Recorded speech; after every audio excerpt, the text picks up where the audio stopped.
આજે અમારા બેનનું પહેલું પેપર છે તો અત્યારે અમે મૂકવા જઈ રહ્યા છીએ તો આપણે બેનને દહીં અને શક્કર ખવડાવી દેવી અને ચાંદલો કરી દઈએ.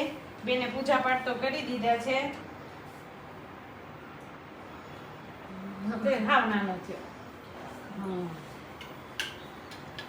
મારા દીકરીના બહુ સારા પેપર જાય ને વાંચ્યું તો એ બધું પૂછાય ને મસ્ત મસ્ત પેપર જાય. અત્યારે હેપી તો બહુ છે કેમ કે બધું આવડી ગયું છે. મહેનતીમાં દીકરીએ બહુ કરી છે. All the best. હા, ઓલ ધ બેસ્ટ. એવા આશીર્વાદ કે બધા પેપર સારા જાય. તો ચાલો અમે અત્યારે જઈ રહ્યા છીએ અને સ્કૂલે મૂકવા. બેટા પૂજા કરી લીધી છે ને તે? હવે પગે લાગી લે.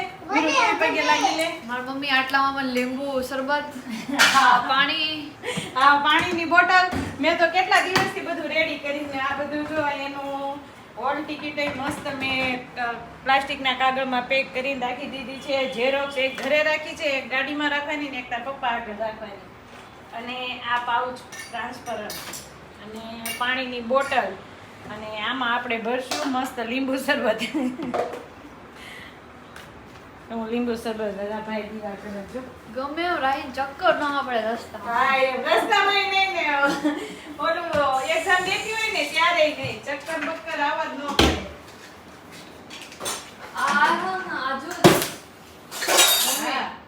તો અત્યારે અમે ઘરેથી નીકળી ગયા છીએ રાહીબેનને મૂકવા અને મીરભાઈને પણ મૂકવા ટ્યુશનમાં.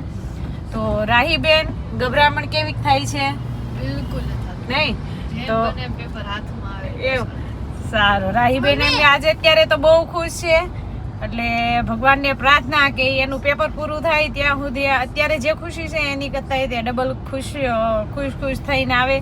પેપર એટલું સારું જાય અને બધા વિદ્યાર્થીને શુભેચ્છા એક્ઝામની કે તમે જે વાંચ્યું છે એ બધું એ જ પૂછાય અને બધાને સારા પેપર જાય એવી. અને હવે હમણાં મીરુભાઈને ટ્યુશન આવી જશે એટલે ક્લાસીસ આવી જશે એટલે એને ટ્યુશનમાં મૂકીને અને પછી રાહીબેનના સેન્ટરે જશું. અને રાહીબેનની એક્ઝામ પૂરી થાય ત્યાં સુધી અમે ત્યાં બેસું અને મીરભાઈનો જે ટ્યુશન પૂરું થાયનો ટાઈમ છે છુટ્ટીનો ટાઈમ એમાં એક જણા એને લઈ આવશું. પછી પાછી 12 વાગ્યાની એની સ્કૂલ છે. એક જણા તો ત્યાં અમારા રાહીબેન પાસે અમે બેસું બહાર. તો ચલો અત્યારે પણ ટ્રાફિક પણ હોય છે જો તમે જોઈ શકો છો. અમારા રાહીબેનનું એક્ઝામ સેન્ટર આવી ગયું છે સ્વામિનારાયણ સ્કૂલ. હા બેન કેવી ગભરામણ થઈ? બિલકુલ નથી ને. એ તો જોઈએ આપણે પેપર પૂરું થાય ને પછી